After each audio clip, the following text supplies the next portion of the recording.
Sculpture is a branch of the visual arts, the art of making 2- or 3-dimensional representative or abstract forms, especially by carving stone or wood or by casting metal or plaster.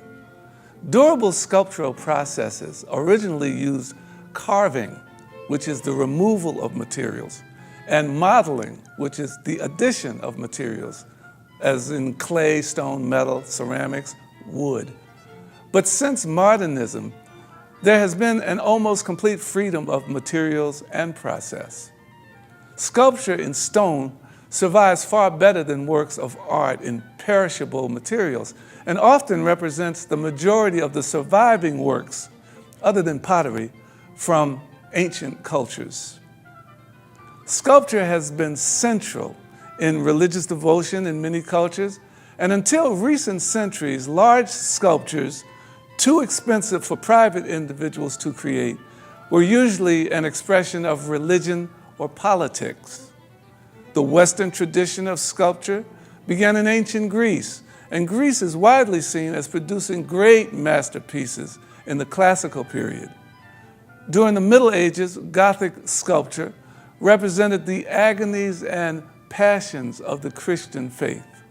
The revival of classical models in the Renaissance produced famous sculptures such as Michelangelo's David. Modernist sculptures moved away from the traditional processes and the emphasis on the depiction of the human body with the making of constructed sculpture and the presentation of found objects as finished artworks. Today, I'm visiting with a very special artist who decided to try sculpturing after retirement. Well known as a very successful dentist, Dr. Robert Hollomand has shown that it's never too late to develop your artistic self.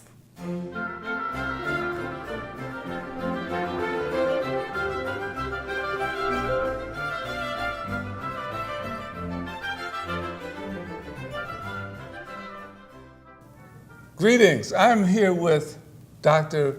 Bob Hollomand, a dear friend and a very special artist.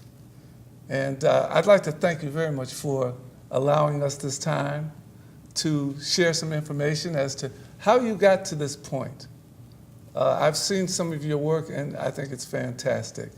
And I'd like for you to give us just a little background. How did it get started? Where did you go to school? I attended Howard University College of Dentistry, and unbeknownst to me, that's probably where my artistic abilities began as far as eye-to-hand contact, because in dentistry, that's the one thing that you have to have is manual dexterity.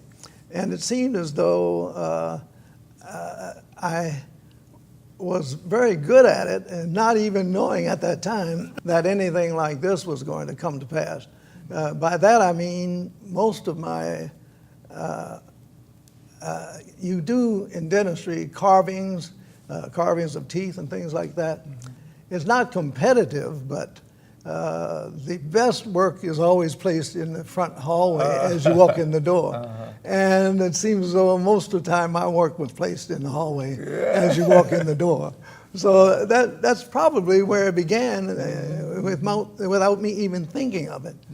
When I was in the military, I was stationed in San Antonio, Texas at Fort Sam Army Medical Center. Mm-hmm. And this was the burn center for all of the military services. And they had patients there who were having skin grafts, and a lot of them had partial facial displacement and missing parts of their face. Mm-hmm. And the students were allowed to make what's called an obturator or a facial replacement prosthesis. Oh, okay. It's done in latex, and you mold it, and eventually they cure it and place it to replace that person's side of the face, nose, or eye, and side of the head.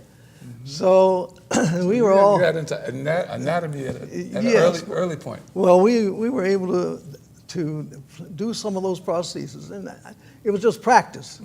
And so the guy came by, and we were all of those were just going to be thrown. The ones that the students did, just going to be thrown out. And he looked at mine, and I said, "I'm putting it in the pile." He said, "Oh, no, save that one." And so they actually used the one that I did the first time I ever did it. They used that as an actual prosthesis. So there was no indication that you might have had a little inclination toward Not the really. creative. Not really. Oh, okay. But what happened was, eventually, I was ready to retire from dentistry. I came home one day, I was having back problems. I told my wife, "Look, I can't make it any longer. I'm going to retire."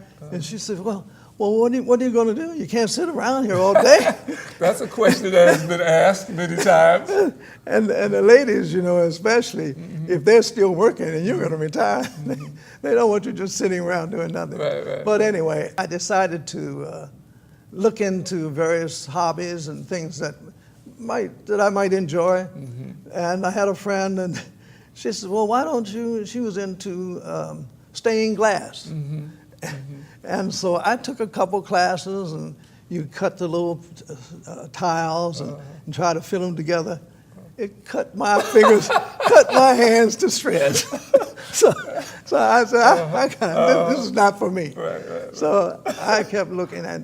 I saw a young lady. Linda Fiedler is her name. She is a local artist, lives in Altadena. And she said, you should have an aptitude for sculpting. And I said, well, gee, that sounds good. So she gave me the name of a studio in Los Angeles. And I went by the studio and looked around. The owner showed me around.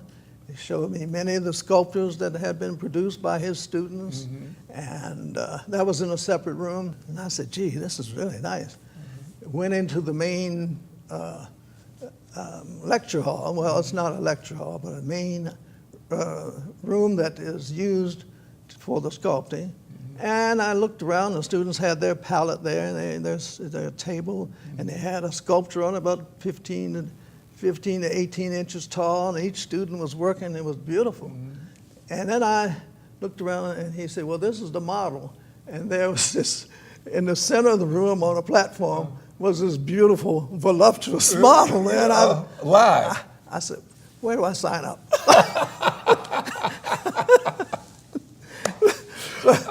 So I felt that I could, that's something that I can enjoy. So it was 6 months before I told my wife that we had nude models there at the studio. That's an inspiration, yeah. So that's pretty much how I got into it. As you got into it, I know it's step by step, but how did you start developing your system? How did you put a piece together? I've seen many of your pieces, and they are exquisite. But how do you start? How do you start with it? What's the process? Well, Billy, I studied at that studio for 2 years, and they teach a technique whereby you measure each part out, put a piece of clay for the leg, piece of clay for the arm, in different sizes and different lengths, and you kind of cut it up and you put it together as square little blocks, and that's how you start out. And but prior to that, most students, he requires one day that the pose that we're going to use that the model is going to present to us, you have to make a drawing. I see. I could not draw. I missed that day every time. So for me, I was just able to go right in and eyeball it pretty much and put it together. And so I guess that I was just fortunate that way. It just came to me so easily, and I just didn't have a problem with that. You must have seen the possibilities early on, because a lot of times I think people get in these arts programs and music programs, and when they find out how much work and dedication it is, they drop out. You did not drop out. Well, where did you receive your encouragement, your inspiration? Because I know it was difficult. The first piece that I ever did, is that girl with the umbrella, that piece is the first piece that I ever sculpted. Mm-hmm. And in the class, the classroom is almost practice. You have this clay, you can make a model and tear it down and take that same clay, make another model and do it until you finally get it right. Mm-hmm. That first piece that I did was that. And I had started and got it almost finished, and I said, oh, well, I'm going to tear this down. And the instructor said, no. Mm-hmm. Let's finish this. You can't tear that down. Mm-hmm. That he felt it was good enough. The first piece I ever did, he felt it was good enough that we should not destroy that I should go on and cast it. Yeah. And eventually that is the piece. And I have a friend, Brenda and Bill Galloway. They are residents of Pasadena. They have a lot of beautiful artwork, mostly paintings. Mm-hmm. They were having a benefit at their home mm-hmm. for the Pasadena Symphony.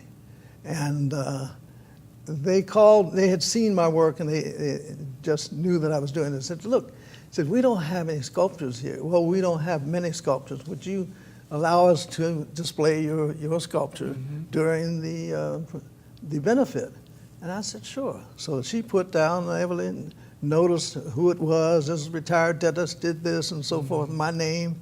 And sure enough, people started calling me, wanting to know about the piece. Yeah. And I was amazed. So that was the encouragement right there. Oh, yeah. That was the encouragement as far as the fact that maybe I have the ability to do some other things. Yeah. In speaking with you, I get a sense of a real artist because you don't seem to have any idea the quality and the content of your work, just how beautiful your work is. Well, thank you. Do you have a source of inspiration that you could point to? Well, I would say one thing, things like this this shirt here. Maybe you can't see it so well on the screen, but this is sculpture work and painting on the material by an artist from Germany. And it's sculpture work, and when I look at that, I put this on, I get inspired. Wow. But oh, yeah. The inspiration, I think, comes from the fact that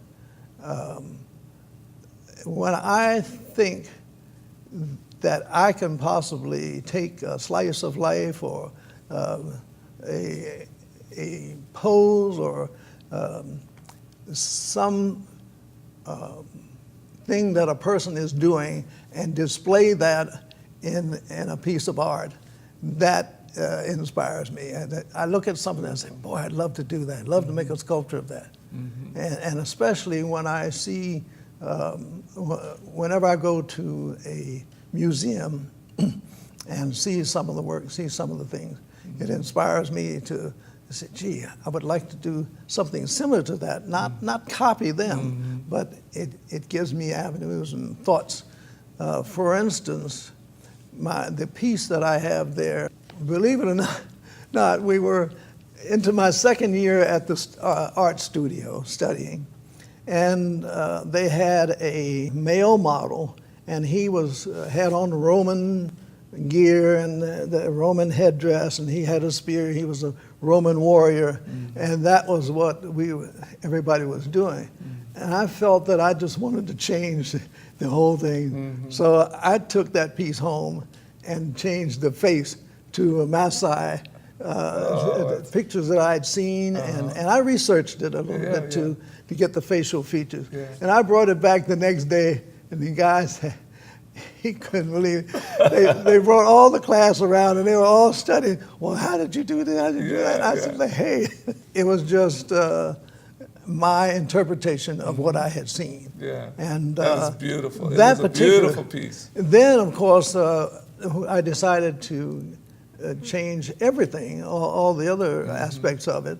In the researching of the Maasai people was really inspiring to me. Mm-hmm. To the brave folks that and the kind of air that they present to that kind of thing that I can appreciate, and that they have survived. Hey, I mean, all these years, and pretty much kept their community and their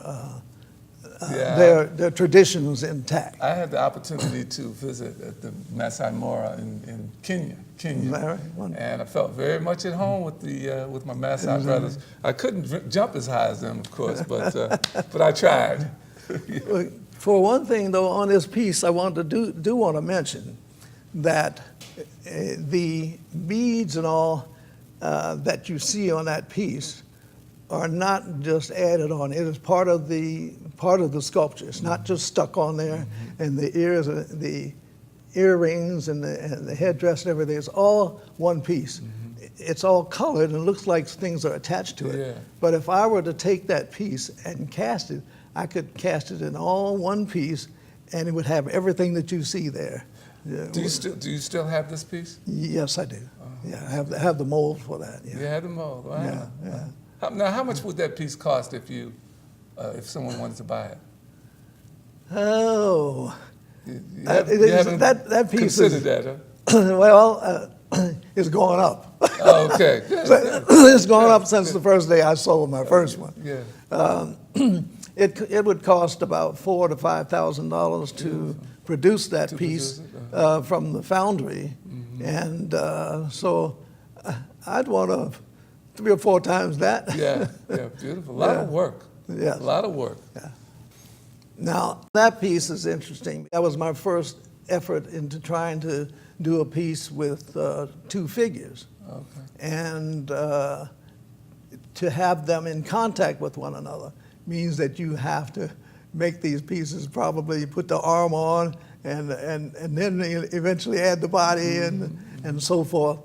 So I'm very proud of that piece because of the fact that they meshed together so well, and realizing the difficulty of it. People don't realize how difficult that is. Oh, yeah. And this is a piece that was the gentleman from Sternberg Galleries in Chicago came out and looked at it. And he eventually took 2 of my pieces back to sell show in his gallery in Chicago, by the way. But he turned it around and looked at the back of the dancer, and the dancer has such a very nice derriere. And he said, did you have a model for this? I said, yes. He said, oh. I said, yeah, it was my wife. He said, oh, you're a very lucky man. You're a very lucky man. Yeah, that's beautiful. That is beautiful. Yeah, so that's actually the truth. That's beautiful. This is probably, I call that evolution. And that piece is, I am probably proudest of that piece than any other piece. Because if you show the other piece, the other pages there. Oh, I'll do that. Okay. It shows 3 aspects. There's from slavery to picking cotton to the boardroom. The last piece is a man in a suit with a briefcase, and he has the skyline of New York around his legs to show that he has risen above that. But yet he still has the chain on his arm, the broken chain, which means that he's still chained. Yeah, I understand that one. You had this piece here around your neck.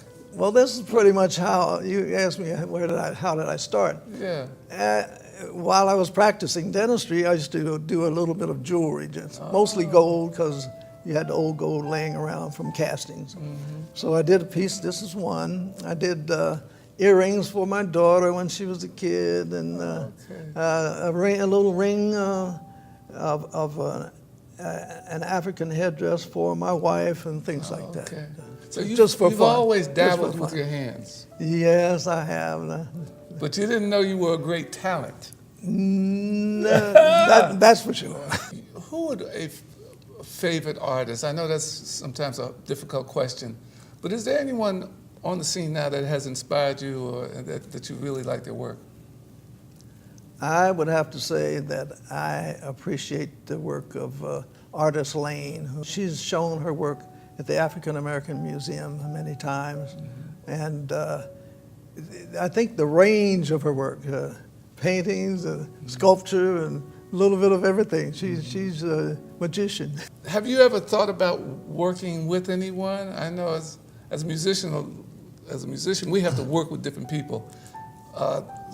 Sculpturing is rather solitary, isn't it? Yes, but if I had to work with someone, Billy, I'd like to work with a Rodin. With a Rodin. Somebody like that. Oh, I see. Because if you see his pieces, they're such strong, masterful, and just full figures. You see the strength in the piece just when you look at it. You know, it's through the face. You see it in the jaw muscles and everything else. And it's just, of course, I'd like to do something that massive. You know. Yeah. Are you going to exhibit anything in this area? I know you have things across the country, but when will someone be able to come and see some of your work here? Do you have any idea? Well, I don't have any plans to exhibit at this time. Anything that I have sold, you asked me about people liking my work. I've sold pieces just from word of mouth. People who have seen my work at someone else's home or somewhere and called me, come to my house and asked could they purchase that.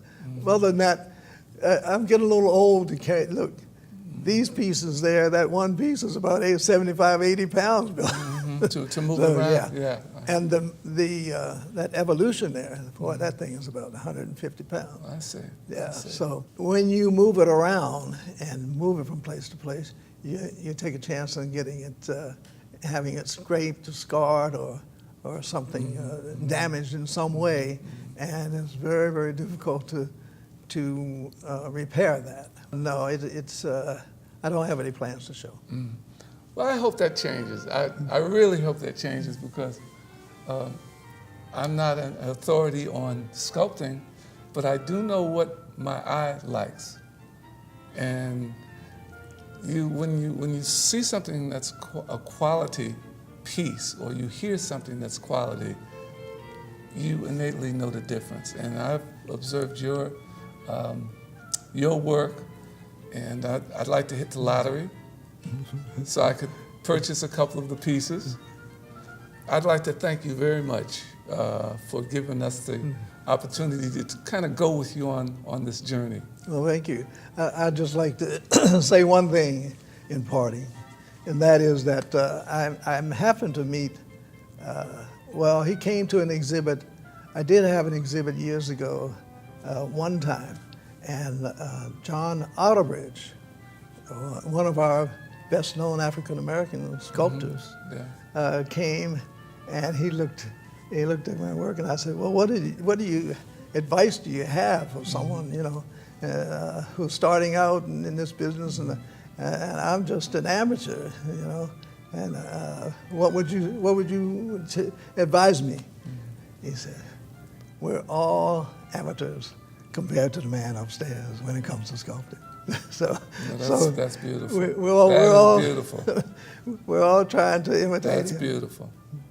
Well, thank you very much, Dr. Hollomand.